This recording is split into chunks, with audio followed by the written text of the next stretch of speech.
What are the 5 reasons that you won't give up when life catch you on the blind side? When the messenger of misery visits you, what are you going to do? What will keep you in the game when life knocks you to the canvas? Life's going to punch you right in the face. Life's going to fire you over and over again. You're going to be told you're not good enough. Your faith is going to be tested. Your family's going to look you in the eye and say, how do we get health insurance the next month? I don't know. But I know we're going to make it. You know who's going to bail you out? You know who's going to come and rescue you? You know who's going to come and save the day? No one. No one's going to come and do it for you. You're going to have to do it all yourself. See, the Buster Douglas that fought in the last fight was not the Buster Douglas that fought Mike Tyson. See, the Buster Douglas that got knocked down while fighting Mike Tyson had gotten out of an alcohol recovery center. His mother had died. His wife was ill with a terminal illness. He was considered a nothing, a bum. So when he got knocked down, Buster Douglas had a reason to get back up, because he said, I'm dedicating this fight to the memory of my mama. Life is hard, man. That's what it's about. Life is a challenge. If you don't work as hard as you can, if you don't sacrifice everything, if you don't get rejected and keep coming back for more, if you don't get your loyalty tested and your faith tested, you don't love that thing if you bail out. So if you fought through all that, that's love. So you've got to have some reasons that when life knocks you down, and it's going to, it's going to knock you down. When people disappoint you, and that's going to happen. When they betray you, and that's going to happen. When they lie to you, and that's going to happen. When they say, oh, you can count on me, and they won't show up, and that's going to happen. When you want to throw in the towel and give up yourself, and that's going to happen. When life collapses on you and catch you on the blind side, what reason can you remember that you can call on, that you can reach on, that can make you get back up? Find that reason. So life had knocked me down. I said, life, I'm doing this because I want to make my mama proud of me. I'm doing this because I want my children to have a better life than what I have. I'm doing this because all my life I've been told I'd be a loser, that I wouldn't make it. I'm doing this to make them alive. I believe, like Frank Sinatra, he said the best revenge in life is massive success. I'm doing this so I can become massively successful. And with that kind of courage, with that kind of affirmation and reason to empower me, I got a saying that when life knocks you down, try and land on your back, because if you can look up, you can get up.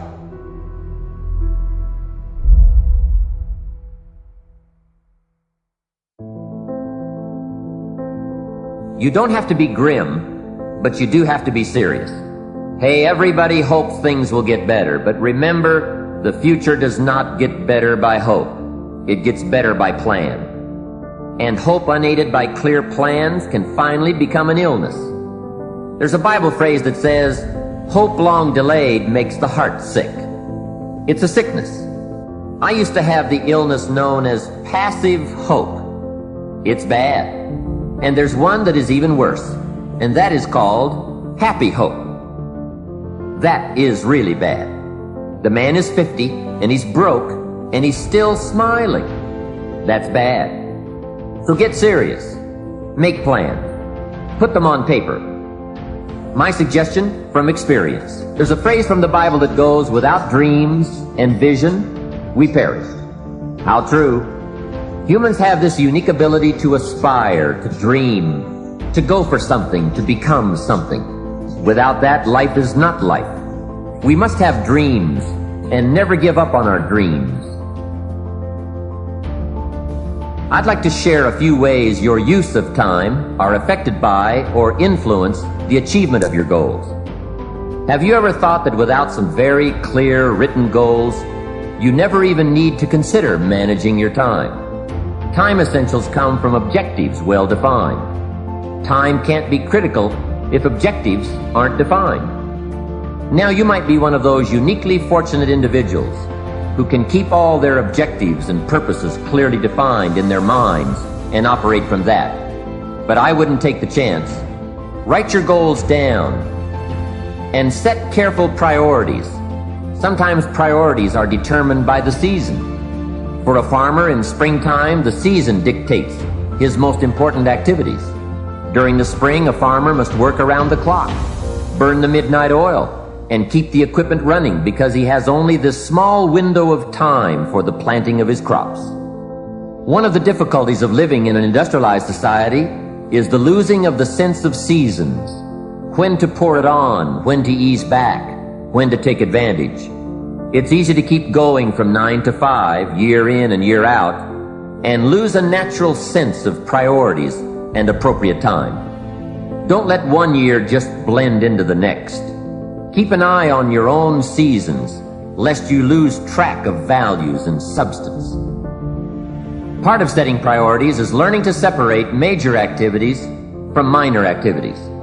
This is a whole skill in itself, but once you have learned it, it will pay dividends you won't believe.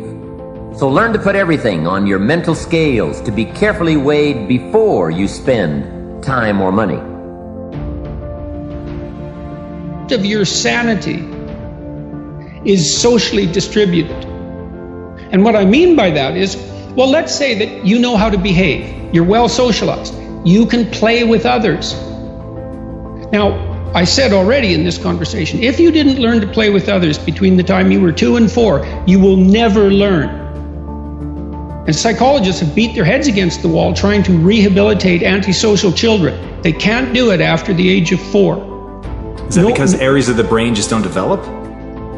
Well, it seems to be partly because the kids fall farther and farther behind. So let's say you make the leap from egocentric dependence on your mother at 2 and 3 to immersion in a peer group. Well, then you pick peers that are at your same developmental level, and you chase each other up the developmental ladder. And the longer you're out of that, the farther you fall behind. And so, kids, 5-year-old kids might come across another 5-year-old kid who tends to cry too much if they don't get their way. And they'll say, we don't want to play with the baby. And what they're saying is, we have to find someone who's at our developmental level, shares our developmental horizon, so that we can mutually scaffold our further development. Now, they're not going to say that, obviously, but that's the situation. And kids test each other out when they first meet. So do adults. Game. Can you play? Are you playing at the same level as me? I'm playing my game at the level that will further my development. Can you play along with me? If not, well, maybe you're lower in status and I can pull you up as a mentor. Maybe you're higher in status and I can learn from you, but if you're a peer, we can play together. Anyways, if you're acceptable to your peers and you behave well, they'll accept you. And then they tell you all the time if you're acting appropriately. If your jokes are funny, if you're dominating the conversation, if you're bringing something of value to the table. And all you have to do is pay attention to the social cues, and you'll keep yourself regulated. And at the end of the day, you're going to get what you focus on. They're both true. This is both the most amazing time that's ever happened, ever in recorded history. And yet real things that are terrifying are also happening. But where you put your energy, where you put your attention, where you put your focus, is going to determine what you see. And that is the most fascinating and the most important thing you have to understand about the way that your mind works. You get what you focus on. If you focus on the things that are bad, they will become real. They will become exaggerated. They will begin to monopolize your thoughts. You'll see them everywhere. It's called the reticular activating system. Your mind is literally designed to pay attention to the things that you notice. Once you notice a certain car, you see it everywhere. Once you notice a certain dog, you see it everywhere. Once you hear a certain name for the first time, suddenly you realize that name has been all around you this entire time. But now that you're focusing on it, now that you're looking for it, it is everywhere. So whatever you look for, it's going to be everywhere. If you look for the negative, it'll be there. But if you look for the positive, it will overwhelm you. When you manage something, you do so to keep it going. Well, you don't need to keep time going. You don't even need to watch it. You can be completely unaware of it. You can go to sleep. Doesn't matter. Time just continually moves. Doesn't need you. It doesn't need me. It just keeps moving. We don't need to do time management because there's nothing to manage. It's automatic. It continually moves.